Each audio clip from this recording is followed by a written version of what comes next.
Welcome to The Daily Show. Thank you. And congratulations on creating and working with a group of people on a project that has gone on to become more than just a moment, but rather a rethinking of America's history.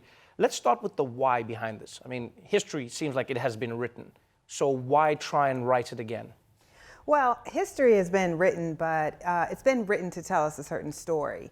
And the 1619 Project is trying to reframe that story. And it's really about the ongoing legacy of slavery. We've been taught that slavery was a long time ago. Get over it, which is something nearly every black person in this country hears at some point. And the 1619 Project is really saying that slavery was so foundational to America and its institutions that we are still suffering from that legacy now, and it's exploring the many ways that we still are. It's interesting that you've chosen the year 1619 because many people would say, but this was before America existed. You know, why not start at America's founding and then not include the years before when this was a colony and Virginia and Britain were involved? So why do you choose that point, and why do you argue, more importantly, that on the 14th, you say on the 400th anniversary of this fateful moment, it is finally time to tell our story truthfully? Yes, so it's funny because this year is also the 400th anniversary of the Mayflower. Yet no one argues that we shouldn't learn about the Mayflower because that predates the United States. We know that that was an important moment. I would argue that the White Lion, which was a ship that arrived a year earlier carrying enslaved Africans, was far more important to the American story than 1620, than the Mayflower. So no, America hadn't yet formed, but Virginia was the first colony. Our institutions would come out of the 13 colonies, our legal system, our cultural system, our political system, and certainly the anti-black racism that we still struggle with is born at that moment. When you start off in this magazine, there's a really beautiful passage in the beginning where you talk about your personal journey and how you struggled with your relationship with America as a country. And it's a really beautiful tale you tell about growing up you know, on the land where so many people had died and toiled as enslaved people. You also talk about how your father was a proud American and how you didn't understand how he could be proud to be American when America seemed to be against him in spite of everything that he did. Yes. How did you reconcile that, or did working through this project change your view on how to be American or on how not to be American? Yeah, absolutely. Working on the project changed my perspective on my father. I opened the piece talking about how my dad, who was born in apartheid Mississippi, flew this flag in our front yard on this giant flagpole. And he was one of the only black people I knew who flew a flag in their yard, and I was deeply embarrassed by that.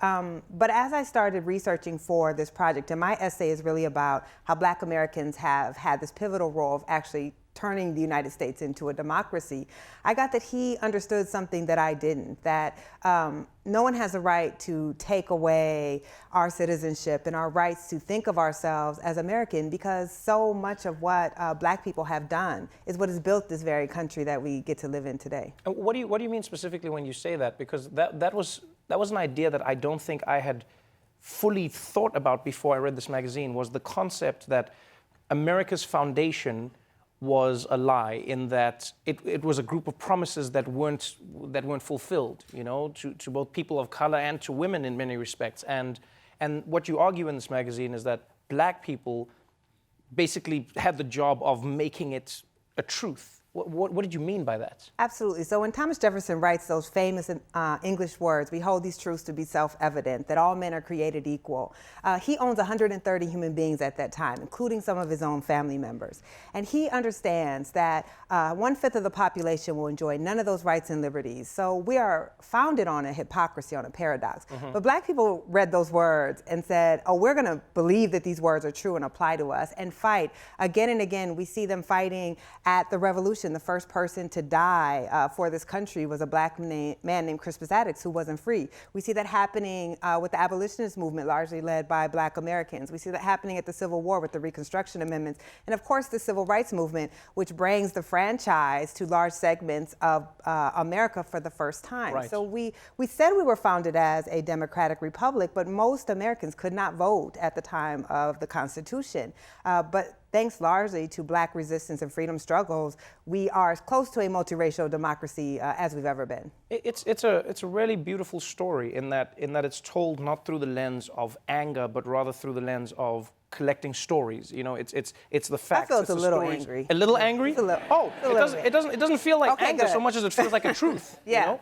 What it has sparked, though, is a fight over history and how the history is told. Yes. You know, once this magazine came out, there were many historians who you know came after you and said, no, this is incorrect. The primary reason that America sought its independence from Britain was not because they wanted to maintain slavery. It was because of taxation without representation. It wasn't the primary cause. Why do you think there's such a resistance to slavery being one of the primary causes of America breaking away from Britain? Because we need to believe as a country that our founding was pure. That yes, you know, we had some troubles, including holding 500,000 people in bondage, but that largely we were a nation founded to be exceptional and these majestic ideas, and that our founders, though complicated men, were men who were righteous. But when you argue that our founders were, many of them, very hypocritical, and that you can't just simply overlook the fact that slavery was a motivation in some of the colonies. Yes, taxation was a motivation, but also the ability to keep making a lot of money off of human bondage. Right. That is very unsettling, not just to the average American, but to historians who have seen their job as protecting that founding narrative. The difference is, you know, when you're black in this country, you don't have the luxury of pretending that that history didn't exist. And what that history has done is really marginalized our story when really the story of black people and slavery is central to the United States. When you worked through this project, there are new pieces of information you discover. There are stories that you find were never told that need to be told.